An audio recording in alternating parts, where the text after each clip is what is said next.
Today we're going to teach our dogs how to stay in the boundary of our yard using PetSafe's Guardian GPS 2.0 collar. And I've used PetSafe's 1.0 collar, and the 2.0 is a huge improvement. I'll show you guys why. And I'm going to walk you through step by step on how to actually use this device with your dog to teach them to safely run off leash. And it's more than just safety. Obviously, I don't want my dog running into the middle of the street because I don't want my dog to, get hit by a car or go down and see a neighbor, whatever it ends up being. But more importantly, now my dog has the potential to run completely off leash, feel safe, play ball, and live an overall better life. That is the reason it's important to teach our dogs to be off leash, and that is the reason it's important to use PetSafe's Guardian GPS 2.0 collar. So out of the box, it's actually a cute little collar. Compared to the last collar, it's about half the size. It's really lightweight, it's really small. It comes in this cute little box with a QR code. When we scan the code, it tells you exactly how to set the collar up, and it takes 5-10 minutes. It's really not that difficult. You're gonna use PetSafe's app. The PetSafe app is really simple. We're gonna have a little tutorial on that later today. And then all there is a collar and a charging base. And I can update my fences. So you can have up to 50 fences. You can update your fences. You're gonna get hooked up to Wi-Fi. You keep your phone next to it and it automatically updates your fence, which is really nice. Just for comparison, you can see their new 2.0 collar and how much smaller, how much thinner, and it's actually way lighter on the dog's neck. This is a really, really impressive product. I'm gonna give you a brief rundown of the PetSafe app. So here you're gonna see my two dogs' profiles. I've got Captain Crunch. It tells you everything about him, 98-pound dog, his birthday. And then it'll tell you the products that he's hooked up to. Clearly I'm on the Guardian GPS and tracking collar. So now when I come out here and I see my fences, I have the ability to create more fences. And it really is simple. So I'm gonna start building a fence, and we're gonna build a fence around the front of my property. So all I would do is hit the points to where I want my fence to go. I don't want them crossing the driveway. I want them all the way down here. And I'm actually gonna bring that behind my house here, have it all the way over here, straight up my property line there. And just like that, I now have a new fence. This product works on a really natural warning and consequence-based system. So as the dog gets closer to the fence line, it's going to beep. And the beep is quite aggressive, which is nice.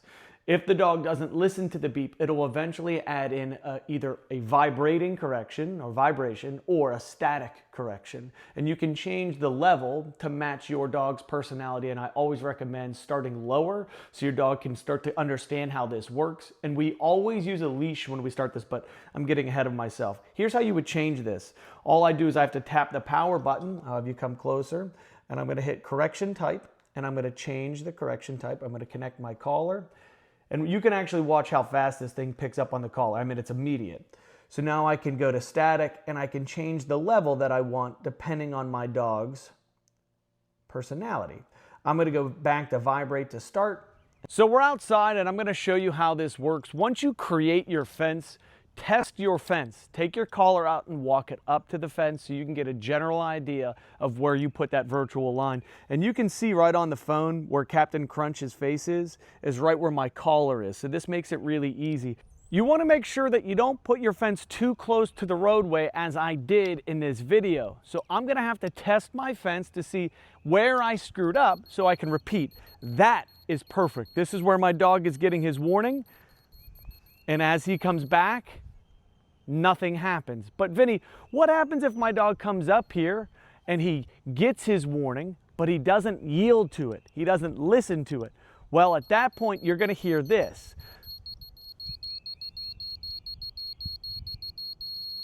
Vibrate, vibrate, vibrate, vibrate, vibrate, back into the yard safely. You create your line so that your dog learns to not go through it. But now we have to teach our dog what is the line and how does this work. Let's go to that step now. Before we put this collar on our dog, we one, need to figure out where our fence line is, and two, we should mark it. I'm a big fan of having a visual representation to make it easier for my dog. So I either take tiny flags, which I can buy on Amazon and put around my property, or I just take a string that I got from Home Depot and put it on wooden stakes and line my yard. It's easiest if the dog has a visual representation early on when you're teaching your dog the boundary of your property. It's very important that you walk your dog across your boundary throughout your entire property, allowing your dog to understand. And then once we have these visuals in place, if our dog goes beyond that, I'm actually a big fan of using the leash to start to correct that early on. As soon as they break the threshold, nope, little tap on that collar, little leash pop as we call it, just to get the dog prepared to get corrected without the leash being on as well. Remember, walk the bounds of your property. So now I want to teach Crunch that crossing this line leads to something. And right now it's just going to lead to a beep, and then I'm going to help him escape that beep by bringing him back into the yard. So as soon as we hear it, come, good boy, good. I want to invite him back in. Hey, these are where all the good things happen, affection, play, etc. And then once my dog's done that a few times, I'm going to allow him to feel the vibration. So once we come up here and he hits that line and he hears beep, beep, beep, beep, I'll allow him to feel the vibration right there. Good. And the vibration should send him backwards this way. Now, he's a very large boy. He's 100 pounds. The vibration is a little cell phone pager. It is not firm enough to get him to understand, oh, I need to do this quickly. You see how he kind of took his time going back. He's like, yeah, you know what, I'll go back on my own accord. Because the stove, as we say in the dog training world, the stove isn't hot. Or like I could put my hand on a mild stove and keep it there forever. But you tap it for a half a second on a hot stove, and I need to find somewhere in the middle where he goes, whoa, I felt that. I need to go back this way faster and quicker. That will also give the beep a heck of a lot more power in the future because the beep comes with a little bit more of a bite.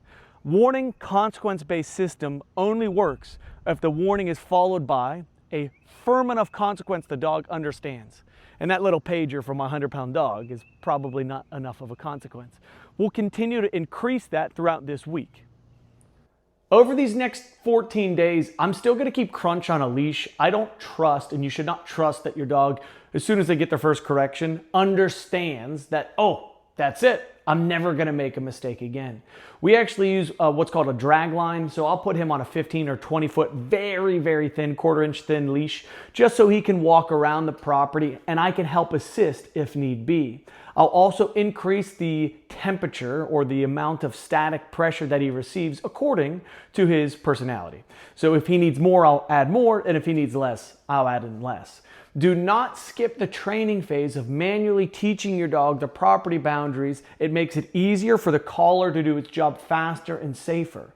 The goal is that your dog receives only a few corrections because you've trained them so well. To wrap this all up, I'm very impressed with the Guardian GPS 2.0 collar. It's an incredible upgrade from their 1.0 collar. And one thing we didn't even talk about is how good the GPS model, GPS portion of this is. Like if I take my dogs on a hike without using the boundaries, if I just take my dogs on a hike, you have a great GPS collar. You can see where your dog's at. You can see where they're at live time, which I really appreciate. This video was about teaching your dogs the boundaries of the yard. We'll do more in the future, don't you worry. But I highly recommend this product, and I hope that you guys use our discount code to buy yourself one of these products. Thank you so much, and I'll see you guys soon.